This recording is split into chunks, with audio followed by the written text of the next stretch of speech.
கடந்த சில தினங்களாக ஒலிம்பிக்கை பொறுத்த வரைக்கும் நம்ம இந்திய வீரர்கள் வீராங்கனைகள் எல்லாருமே நல்லா லீக் மேட்ச் ஆட்டத்திலையுமே எல்லாம் விளையாடுறாங்க. குவார்டர் ஃபைனல்ஸில் கூட நல்லா விளையாண்டு கடைசி நேரத்தில் செமிஃபைனல் வரைக்கும் வந்து நம்ம இந்திய வீரர்கள் தோல்வி அடைகிற ஹார்ட் பிரேக்கிங்கான தருணத்தை கடந்த சில தினங்களாக நம்ம எல்லாருமே ஒலிம்பிக்கில் பார்த்து வருத்தப்பட்டுக்கிட்டு இருக்கிறோம்.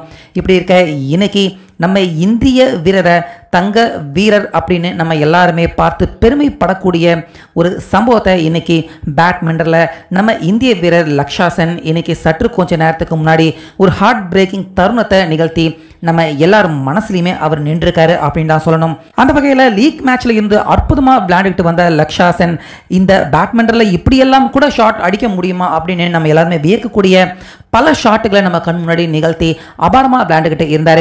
இப்படி இருக்க நேற்று டென்மார்க் பிளேயருக்கு எதிராக லக்ஷா சென் அவர் செமிஃபைனலில் மோதிருந்தப்ப நம்ம எல்லாருக்குமே அதிர்ச்சி அளிக்கும் விதமாக அவர் தோல்வி அடைஞ்சிருந்தார். அப்போவே அவர் கை முட்டியில் பார்த்தீங்கன்னா அடிப்பட்டு ஒரு மாதிரி கஷ்டப்பட்டு தான் லக்ஷா சென் நேற்று விளையாண்டு டென்மார்க் பிளேயருக்கு எதிராக செமிஃபைனலில் தோல்வி அடைஞ்சிருந்தார்.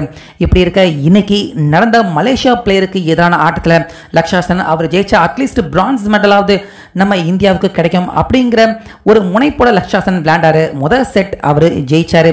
ஆனால் முதல் செட் முடிகிறப்பவே பார்த்தீங்கன்னா அவர் கை முட்டியில் இருந்த அதாவது அந்த பேட்மிண்டர் அந்த பேட்டை பிடிச்சி அடிக்கிற அந்த கையிலேயே பார்த்தீங்கன்னா அவருக்கு ஏற்கனவே அடிபட்டிருந்திருக்கு. அந்த இடத்துல அந்த பேட்டை வச்சு அடிக்க வலி இன்னும் அதிகமாகி அவர் கையில் இருந்தே பார்த்தீங்கன்னா சொட்ட வந்துக்கிட்டே இருந்து வலியால் லக்ஷா சென் துடிச்சுக்கிட்டே தான் அவர் 2வது செட்டில் இருந்து ஆரம்பித்தார். அந்த 2வது செட்டில் வலியால் அவர் தோல்வி அடைய 3வது செட் ஆரம்பிக்கிறதுக்கு முன்னாடி கையில் வெளியே எதுவும் தெரியாத அளவுக்கு பேண்டேஜை சுற்றிக்கிட்டு மீண்டும் சொட்ட தான் பார்த்தீங்கன்னா வலியோட லக்ஷா சென் அவர் விளையாண்டார். ஆனாலுமே அந்த வலி அதிகமாக இருந்ததால் அவரால் சரியான கனெக்டிவிட்டியான ஒரு புத்திசாலித்தனமான ஷாட்டை அடிக்க முடியாமல் போக இன்னைக்கு வெங்கல பதக்கம் ஜெயிக்கிற வாய்ப்பையும் இப்போ சற்று கொஞ்ச நேரத்துக்கு முன்னாடி தான் லக்ஷா சென் அவர் இழந்திருந்தார்.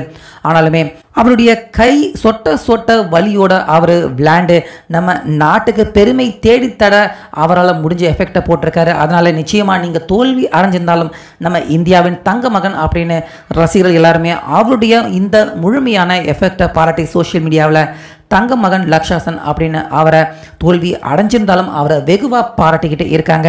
இப்படி இருக்க இந்த ஒலிம்பிக்கில் நம்ம இந்தியா இது வரைக்கும் பல போட்டிகளில் ரொம்ப நெருக்கமாக கிட்ட வந்து கடைசி நேரத்தில் ஒன்று வெளியே போயிடுறாங்க, இல்லைனா பிரான்ஸ் மெடல் தான் ஜெயிக்க முடிஞ்சிருக்கு. அந்த வகையில் நாளையில இருந்து நம்ம இந்திய அணியின் தங்க நாயகன் அப்படின்னு அழைக்கப்படுற கடந்த ஒலிம்பிக்கில் நம்ம இந்தியாவுக்கு தங்க பதக்கம் வாங்கி கொடுத்த நீரஜ் சோப்ரா அவருடைய ஆட்டம் நாளையில இருந்து வர இருக்கு. நம்ம ஒட்டுமொத்த இந்தியாவுமே இந்த ஆண்டும் அவர் தங்க பதக்கம் நம்ம இந்தியாவுக்கு கண்டிப்பாக வாங்கி தரணும் அப்படிங்கிற எதிர்பார்ப்புடன் எல்லாருமே ஆர்வமாக காத்துக்கிட்டு இருக்காங்க அவருடைய ஆட்டத்துக்காக.